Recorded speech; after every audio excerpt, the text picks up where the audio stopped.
இந்த வீடியோவில் என்ன பார்க்குறோன்னா மஞ்சள் கரிசலாங்கண்ணி எக்லிப்டா ப்ரோஸ்டேட்டான்னு சொல்லுவோம்.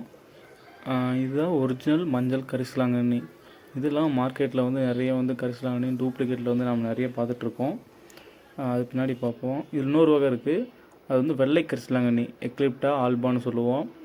இது மோஸ்ட்லி அந்த கூந்தல் தைலத்துக்கெல்லாம் நிறைய சேரக்கூடிய ஒரு சிறப்பான மூலிகை.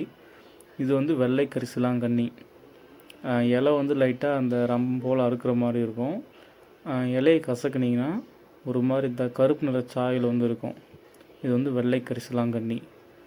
இதுதான் நம்ம நாட்டுப்புறத்தில் வந்து வயல்வெளிகள்லேயோ வந்து வளரக்கூடியது. இதே மாதிரி கரிசலாங்கண்ணி மாதிரியே வந்து போலி வகையில் இருக்குது. அதோட பூ பார்த்திங்கன்னா கரிசலாங்கண்ணி மாதிரியே இருக்கும். அதோட இலையோட அரேஞ்ச்மெண்ட்டை வச்சு உண்மையான கரிசலாங்கண்ணி இது போலியதுன்றது நம்ம வந்து கண்டுபிடிக்கலாம் ஓரளவுக்கு. ஸோ இந்த மாதிரி நமக்கு எழுற ஒரு ஏத்தனால ஒரு கரிசலாங்கண்ணி நம்ம எப்படி ஐடென்டிஃபை பண்ணலான்னா, அதோட இலையை பிடுங்கி அதை நம்ம நல்லா கையில் வச்சு நல்லா கசக்கணும்னா அதோடய சாறு வந்து வெளியே வரும்.